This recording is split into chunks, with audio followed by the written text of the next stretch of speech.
I'm Tracy Baxter with today's Record Newswatch. His comments today are certain to trigger emotional reaction here and elsewhere. In the National Rifle Association's first public statement since last Friday's Newtown, Connecticut school massacre, NRA spokesman Wayne LaPierre called for armed police officers to be posted in every American school in order to stop the next killer waiting in the wings, he said.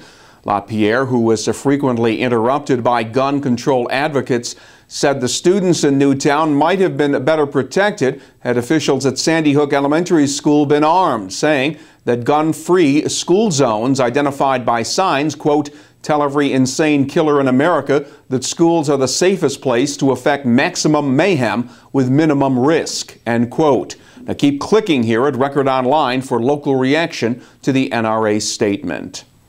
Ellenville Mayor Jeff Kaplan had called the special village board meeting last night to discuss possible legislation banning handguns, assault, and semi-automatic weapons.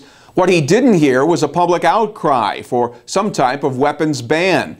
Instead, those who spoke out during the standing room only informational meeting challenged the need for gun control legislation, saying it would do nothing to reduce violent crime and would infringe on the constitutional rights of law-abiding gun owners. Among those speaking out, Ellenville resident Tom Merling, who said when you deny a person the means of self-defense, you deny a person the right to self-defense. Seems like every time a tragedy happens, it's the law-abiding citizens who have to give up their rights, who are being punished for what the criminal element does. Instead of figuring out what the problem is, the actual problem, and solving it, they just go ahead and do what I consider to be reckless things and punish the law-abiding. I feel more regulation is not the answer.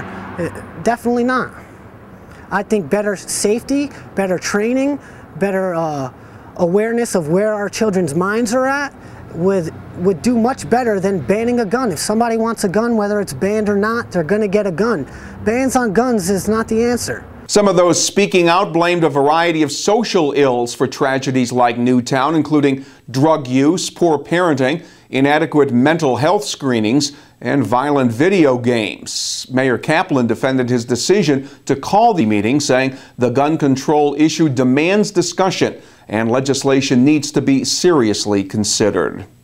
Meantime, students and teachers at Sacred Heart School in the city of Newburgh placed ornaments bearing the names of the school's shooting victims, and they placed them on the school's memorial tree of light.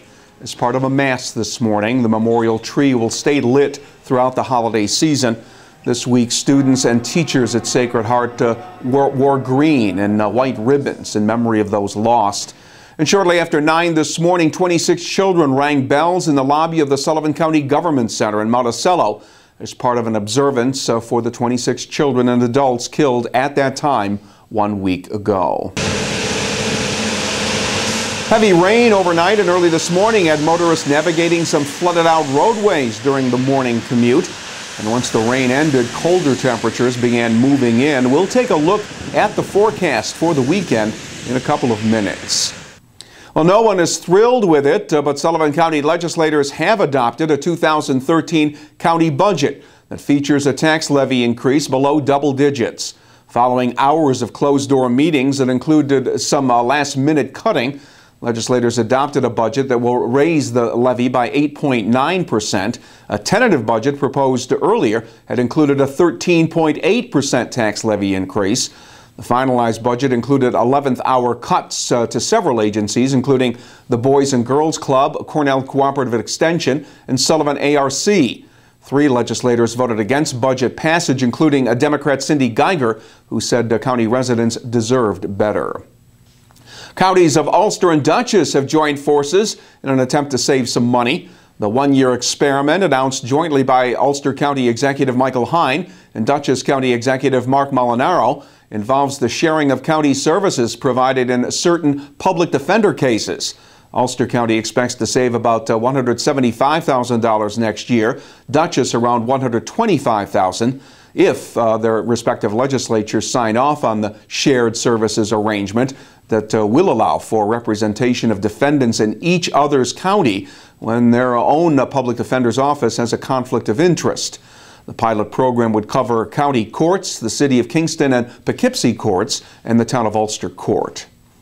It's another step forward for the proposed Port Jervis Whitewater Kayak Park on the Delaware River. The estimated $2.5 million project has been awarded a $49,000 grant from the state, with the money to be used to refine design and engineering plans based on the feedback received from regulatory agencies. Port Jervis Mayor Russell Potter says the grant will help bring developers closer to putting a shovel in the ground for construction of the kayak park, which would also include creation of picnic facilities, walking trails, and increased fishing access in the city's Riverside Park area. Port Jervis officials hope construction can begin sometime next year. And it can be a blue time of year for many senior citizens unless they get a healthy dose of holiday cheer. And spirits got a boost this week at the Promenade Senior Day program in New Windsor. Thanks to a visit from preschool students who attend the Ivy League preschool in New Windsor, kids serenaded the audience with an assortment of Christmas songs, and the young carolers presented a handmade Christmas card to Sister Mildred Scrivano. The kids' enthusiasm was contagious, with many of the seniors joining them in the songs of the season. We'll dry out a little over the weekend after today's heavy rain. Saturday will be mostly cloudy and not as mild, with the highs in the low 40s.